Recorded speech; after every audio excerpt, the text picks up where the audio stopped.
Okay. Tingnan natin lahat. Pakitang natin yan. Dinay mo na kita ha. Opo. Sige.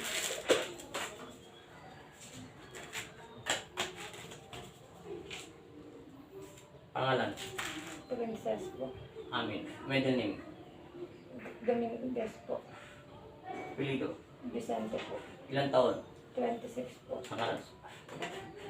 Matagal mo na sakit yan? Nahihilo ka? Opo. Nagpatingin ka naman sa doktor? Opo. Nasabi ng medisina? Wala naman daw po. Ano ka sakit? Anong paningin mo sa mga tao, sa mga paligid mo? Parang umiikot po pag biglang lingon po. Paano ka? Kaliwa? Dito po. Sige. Sige. Tingnan natin sa spiritual bago kayo hilutin ha. I-check natin lahat. Para itong ano, CT scan, X-ray, ion detector to. Tingnan natin lahat. Dikit. Pangalan. Princess po. Apelido na lang. Vicente po. Dikit. Sa ngalan ng Ama, ng Anak, Espiritu Santo. Amen.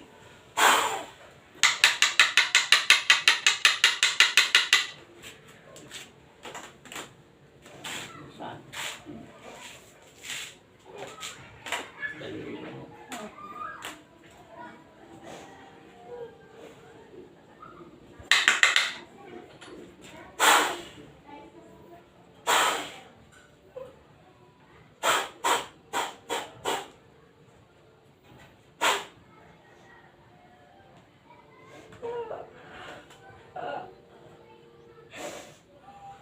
Isanib siya.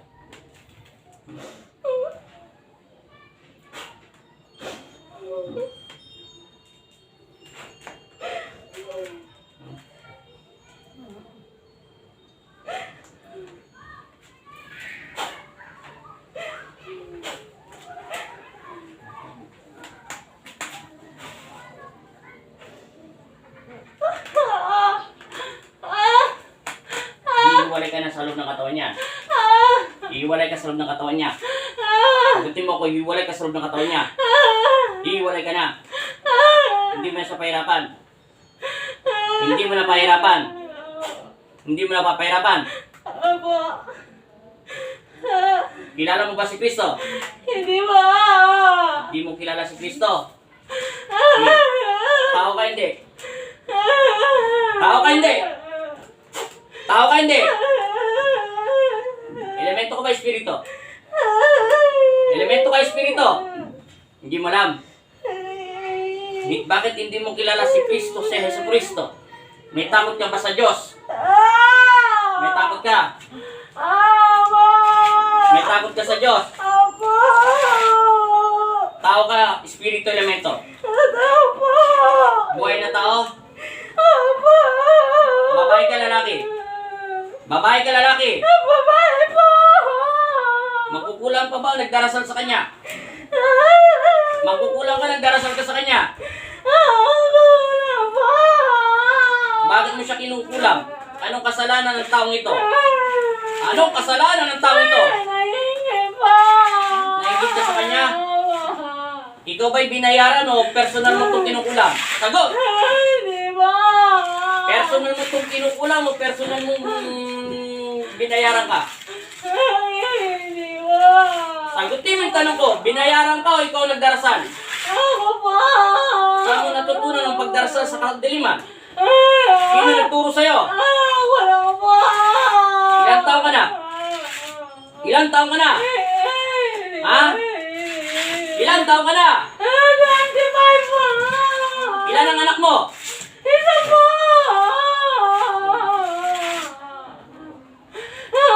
May buhay pa ba asawa mo? Opo! Anong trabaho ng asawa mo? Anong trabaho ng asawa mo? Driver po! Driver ng ano? Truck! Truck?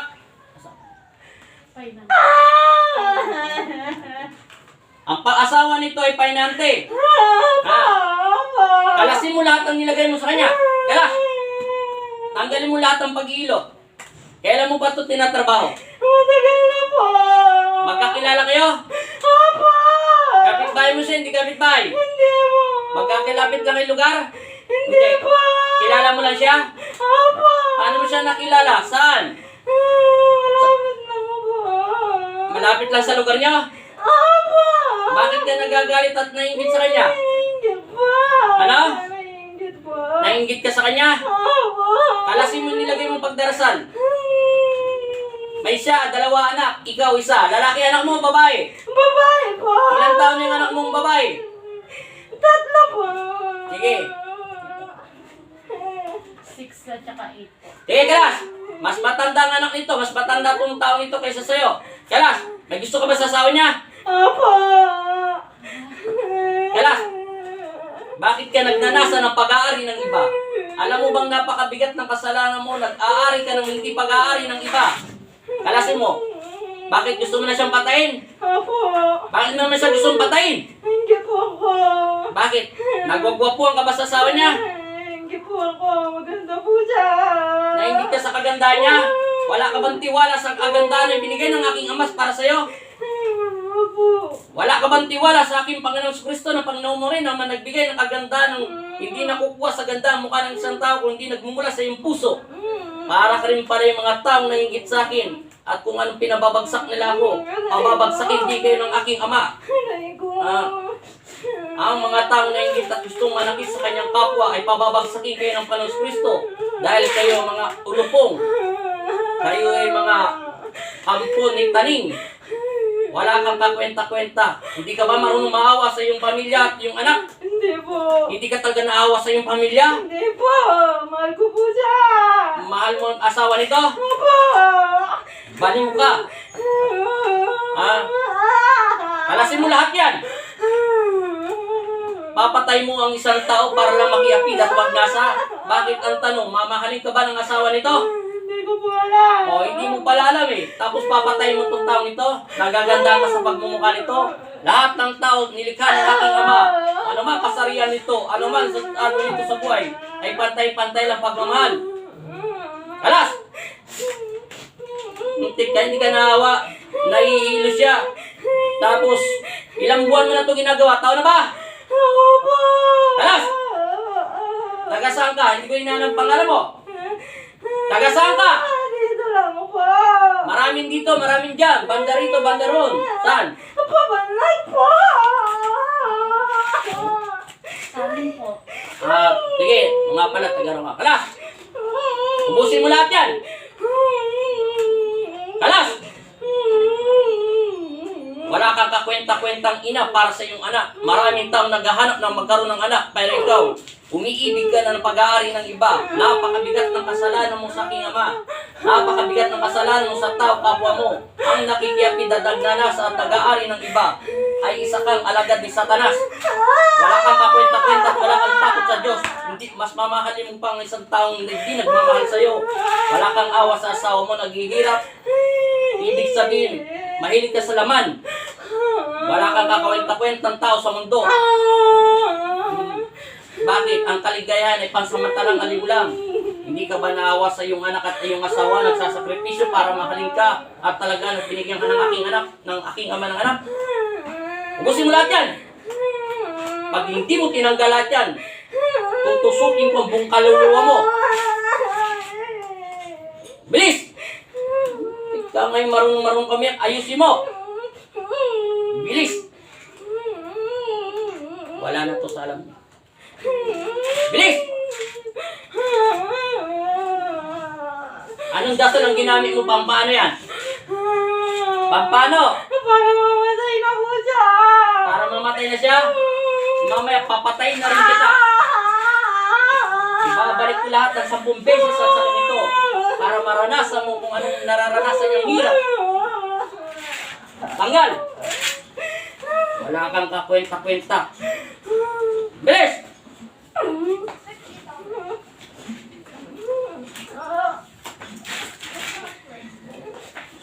Meron ba? Wala na! Daliri lang ang ginamit ko sa kanya. Automatical, may sanib siya. May nagtatrabaho sa kanya. Personal na itong galit. Kalas! Ilang taon mo na ginagawa yan sa babaeng ito? 3 po. 3 years mo na ito ginagawa? Opo. Kalas! Baliw ka sa asawa niya. Bakit hindi ka mabaliw sa asawa mo na binigay ng aking ama?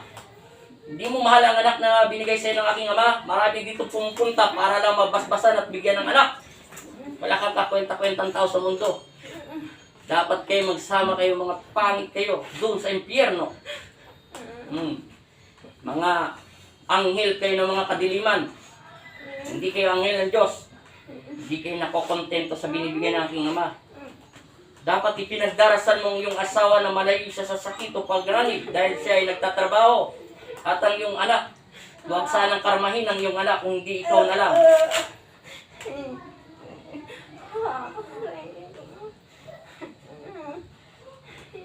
Bilis!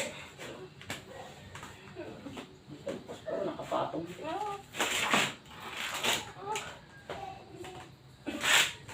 Parurusahan kita sa ngalan ng aking ama na si Jesucristo. Binigyan ako ng pahintulot magparusa. Mararanasan mo ang parusa na hindi mo pa nararanasan. Ibalik magnetiko ang lahat ng sakit sa loob ng katawan ng espiritu ng taong nagpapasakit sa kanyang kapwa-tao. Ibalik lahat ang kadumal-dumal na kanyang karamdaman sa taong nagdarasal sa taong ito. Ibalik lahat ang dapat sa kanya, higitan pa ng 10 beses na sakit, upang maranasan niya ang lahat ng paghihirap ng taong pag-aari ng aking ama. Kung binigay mo sana ng inggit ka lang, patatawarin kita. Pero sinabi mo kanina, wala kang takot sa Diyos. Sinabi mo kanina, wala kang pagmamahal sa iyong anak at asawa. Mas mahal mo pa ang asawa nito kaysa sa sarili mong binigay ng aking ama. Wala kang kwentang babae sa mundo. Meron pa wala na? Kahit hindi mo tanggalin yan, ikakalasin ko pa rin yan. Wala kang kakwenta-kwenta. Itigil mo na yung mga kamay yan. Ako ang kakalas lahat yan. Ititigil mo yan, pupugutan kita ng hininga. Sa ngalan ng Ama at ng Anak at Espiritu Santo, sa pamamagitan ng pagsambit ko sa inyong pangalan, Panginoong Hesus, Amang Nazareno, nasa inyong harapan at ako'y muling mananalig at mananampalataya. Ipagkaloob niyo po sa akin ang inyong kapangyarihan upang ibalik lahat sa taong nagdarasal sa kanyang kapwa-tao at ibalik lahat ng mga sakit ang nararapat. Patawarin niyo po ako kung gagamitin ko ang aking kapangyarihan. Ibalik sa lahat ng mga sakit. Tanggalan ang kapangyarihan ng babaeng ito. Bigyan at ibalik ito ng 10 beses. Amen. Sa pangalan ng Ama at ng Anak at Espiritu Santo. Amen.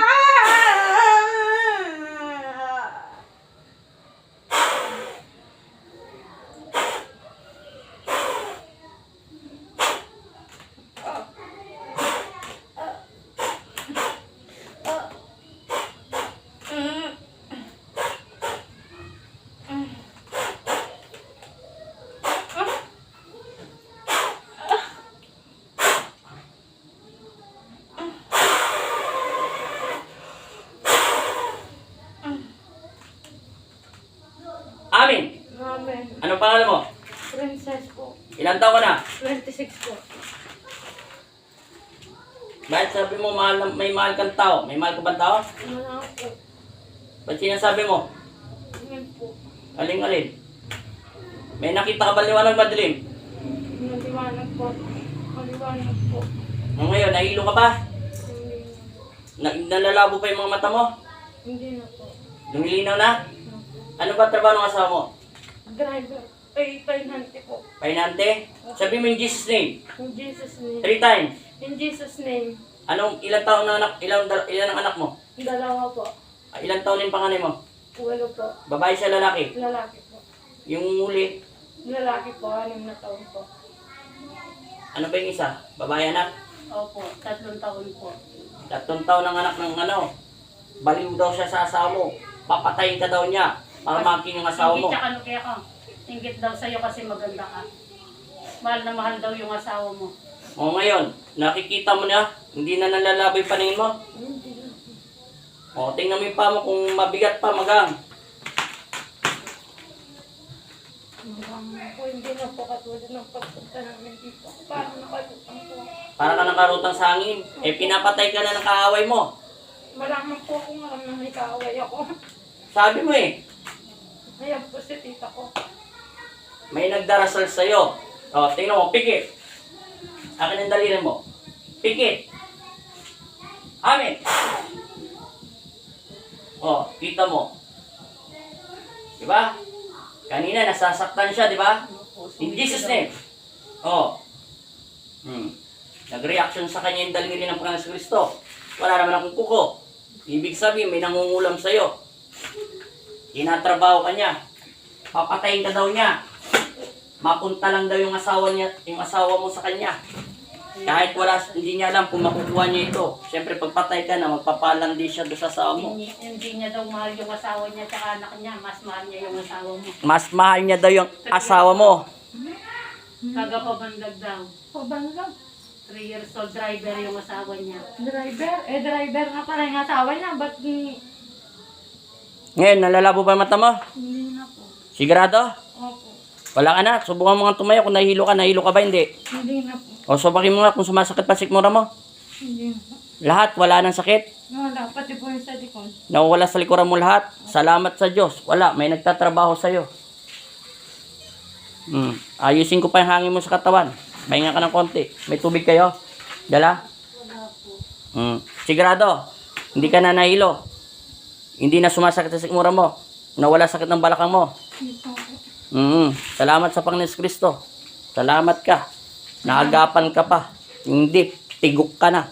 Malapit ka ng patay ng kalaban mo. Para lamang kinyasawa mo. Thank you.